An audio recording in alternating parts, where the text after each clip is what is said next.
بسم اللہ الرحمن الرحیم۔ شروع اللہ کے نام سے جو بڑا مہربان اور نہایت رحم کرنے والا ہے۔ نور وظائف چینل کی طرف سے آپ سب کو السلام علیکم۔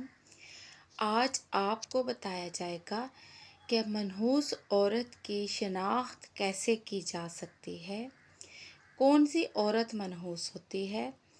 جو آج کل کے ہمارے معاشرے میں کس عورت کو منحوس سمجھا جاتا ہے۔ نوجوانوں کے لیے خاص طور پر سننے کی یہ ویڈیو ہے تاکہ وہ اسے سنیں اور اسے اپنے بڑوں تک پہنچائیں۔ بڑے بزرگ اکثر کم ہی فون وغیرہ استعمال کرتے ہیں۔ ہمارے ہاں کیا ہوتا ہے ناظرین کرام کہ شادی کے بعد اگر لڑکے کا کاروباری حالت میں اتار چڑھاؤ آ جاتا ہے، پہلے کاروبار بہت اچھا چل رہا تھا، شادی کے بعد تھوڑا سا ڈاؤن ہو گیا ہے، تو کیا کہہ دیا جاتا ہے کہ بیوی منحوس ہے، اس کے آنے سے بچے کے حالات خراب ہو گئے ہیں۔ اور اس کے علاوہ اگر اس طرح کے معاملات گھر میں کچھ ہونا شروع ہو جائیں، جیسے کہ بیمار اگر کوئی ہونا شروع ہو جائے، طبیعت اس کی ٹھیک نہ ہوتی ہو اور لڑائی جھگڑے گھر میں ہونا شروع ہو جائیں، تو ساس کیا کہتی ہیں کہ جب سے اس لڑکی نے ہمارے گھر میں قدم رکھا ہے، چیزیں خراب ہونا شروع ہو گئی ہیں، حالات جو ہیں وہ گھر کے بدتر ہوتے جا رہے ہیں۔ اولاد اگر نہیں ہو رہی ہے تو پھر بھی عورت ہی کو منحوس کہہ دیا جاتا ہے۔ بیٹا اگر نہیں ہو رہا ہے، بیٹیاں ہو رہی ہیں صرف، تب بھی عورت کو منحوس کہہ دیا جاتا ہے۔ اگر عورت کا شوہر انتقال کر جاتا ہے تو اسے منحوس کہہ دیا جاتا ہے، اور اگر کسی کا منگنی کے دوران اس کا منگیتر انتقال اگر کر جاتا ہے، پھر اس کے ساتھ تو بہت ہی برا ہو جاتا ہے اس بیچاری لڑکی کے ساتھ، تو اس کے ساتھ پوری زندگی کے لیے، عرصے کے لیے اس کو منحوس قرار دے دیا جاتا ہے۔ یہ ایک داغ ہے جو اس پر لگ جاتا ہے کہ کوئی اس سے رشتہ کرنے کو، نکاح کرنے کو تیار نہیں ہوتا کہ اس کا تو منگیتر فوت ہو گیا تھا، یہ تو منحوس ہے۔ ایک صحابیہ ہیں حضرت عاتقہ رضی اللہ تعالیٰ عنہ، بڑی عالمہ تھیں، حافظہ، شاعرہ تھی بہت بڑی۔ تو ان کی پہلی شادی جب ہوتی ہے ناظرین کرام حضرت عبداللہ سے، پہلا نکاح ان کا حضرت عبداللہ سے ہوا۔ حضرت عبداللہ جو ہیں جنگ طائف میں شہید ہو گئے۔ اب انہوں نے عدت گزاری۔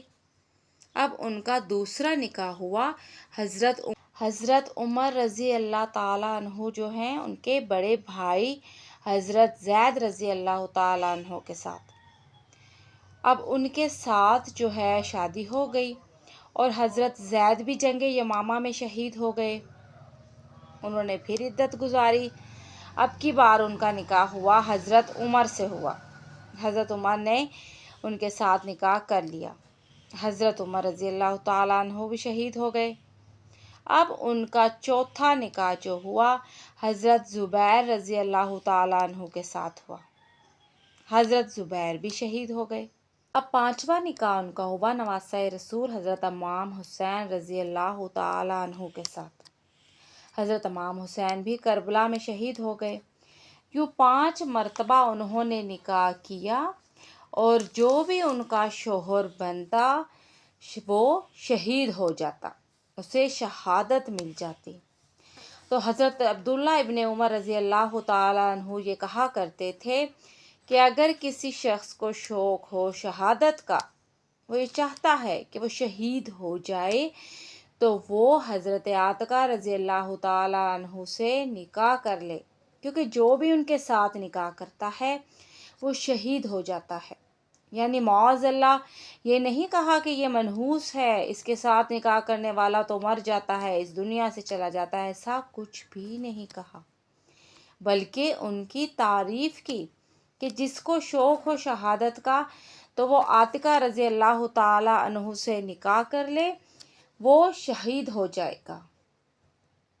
آج کل ہم جو یہ سوچتے ہیں، ہمارے ہاں جو ہے کہ اگر کسی کا شوہر انتقال کر جاتا ہے ہم تو اس کا جینا دوبر کر دیتے ہیں، گھر میں، کاروبار میں، کہیں بھی اگر کوئی نقصان ہو جاتا ہے تو یہ سمجھا جاتا ہے کہ یہ تو منحوس ہے عورت، اچھے دن تو ہمارے پتہ نہیں کہاں چلے گئے ہیں، یہ منحوس عورت تو جب سے آئی ہے تو پتہ نہیں کیا کیا ہو رہا ہے۔ یہ خواتین کی ایک معاشرتی بیماری ہے، مرد کم سوچتے ہیں اس بارے میں، مرد حضرات ایسا نہیں سوچتے ہیں، یہ خواتین کی بیماری ہے، معذرت کے ساتھ یہ ایک معاشرتی بیماری ہے خواتین کی۔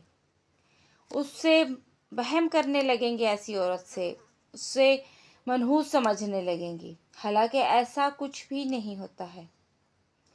ایک بہن ہے، بہت محترم ہماری بہن ہے، ان کی کال آتی ہے، وہ بتاتی ہیں کہ میری شادی کے دوسرے روز جو ہے میرے سسر کا انتقال ہو گیا۔ اب آج 15-16 سال ہو گئے ہیں اس بات کو، مگر میری ساس آج بھی مجھے اس بات کے طعنے دیتی ہیں، وہ مجھ سے بات نہیں کرتی، میرے سے ہم کلام نہیں ہوتی، بلکہ مجھے وہ باقاعدہ طعنے دیتی ہیں، میرے سے خراب تعلقات ہیں ان کے۔ وہ یہ کہتی ہیں کہ جب سے یہ آئی ہے میرا گھر اجڑ گیا ہے۔ موت تو کسی کو بھی آ سکتی ہے ناظرین کرام، کسی وقت بھی آ سکتی ہے، اس کے آنے سے تو موت نہیں آئی نا اس کے سسر کو۔ منحوس عورت جو ہے کوئی بھی نہیں ہوتی ہے، انسان کو اشرف المخلوقات کہا گیا ہے، صرف مرد کو نہیں کہا گیا، عورت بھی اس میں آتی ہے۔ تو یہ جتنی بھی جو بزرگ خواتین ہیں خاص طور پر، پھر وہ اپنی یہ جو سوچ ہے، وہم اور یہ جو جہلانہ سوچ ہے، وہ نوجوان خواتین کے اندر بھی ڈیولپ کر دیتی ہیں۔ اس کے پاس نہ بیٹھنا، اس کا شوہر فوت ہو گیا تھا، اس کے پاس نہ بیٹھنا، اس کے تو آتے ہی اس کا میاں تو سڑک پر آ گیا، ایسے برے حالات آ گئے، تو نوجوان جو لڑکیاں وہ بھی بات ماننے لگ جاتی ہیں۔ ایسا کچھ بھی نہیں ہوتا۔ برائے مہربانی جتنے بھی اس وقت میری یہ ویڈیو دیکھ رہے ہیں، اپنی اصلاح کیجئے، اپنی تصحیح کیجئے، آسانیاں بانٹے دوسروں کے حق میں، تاکہ اللہ تبارک تعالیٰ آپ کے حق میں آسانیاں بانٹے۔ اللہ سبحانہ و تعالیٰ ہمیں دین کی باتیں سمجھنے کی توفیق عطا فرمائے۔ امید ہے آپ کو یہ ویڈیو پسند آئی ہوگی اور سمجھ میں بھی آ گئی ہوگی۔ نور وظائف چینل کو سبسکرائب کر لیجئے تاکہ آئندہ آنے والی نئی ویڈیوز آپ کو مل سکیں۔ اللہ حافظ، فی امان اللہ۔